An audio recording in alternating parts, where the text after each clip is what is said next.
Père Xavier, vous êtes aumônier du mouvement chrétien des cadres et dirigeants qu'on appelle le MCC. Pour les membres du MCC, la vie spirituelle se vit d'abord dans la vie professionnelle. Avant de nous parler de la spiritualité du MCC, pourriez-vous nous dire ce qu'est la spiritualité?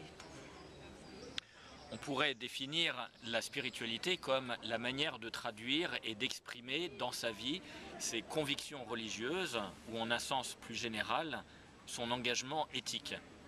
Autrement dit, la spiritualité n'est pas un affichage de valeurs, mais la traduction ancrée dans une pratique au quotidien.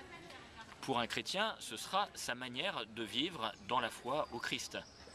En effet, l'individu n'est pas seulement un être porté par des besoins élémentaires, comme boire, manger, dormir et d'autres choses.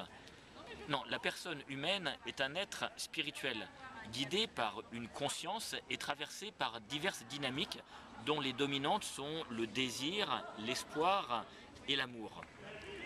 Cette personne veut s'accomplir et transformer le monde à travers des projets, des choix, des décisions et en s'engageant à la lumière de sa conscience. Pour les chrétiens. Pour les chrétiens, la spiritualité a une tonalité particulière parce qu'elle s'inscrit pleinement dans la définition précédente, mais avec cette référence explicite à Dieu, au Dieu de Jésus-Christ. Comme l'apôtre Saint Paul l'affirme, de par son baptême, le chrétien est temple de l'Esprit Saint et membre du corps du Christ. Autrement dit, le chrétien, en se laissant guider dans son action par l'Esprit Saint, rend actuelle la présence du Christ. Je m'explique. Par la prière, par les réflexions et les échanges vécus dans les équipes MCC, chacun peut s'ouvrir à la présence vivifiante et active de l'Esprit Saint, devenir comme un temple. Et chaque fois qu'il doit exercer sa capacité de choix, l'enjeu de son discernement est de se dire: qu'aurais-je fait le Christ s'il avait été à ma place?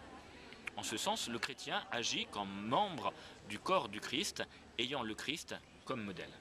Merci Père Xavier.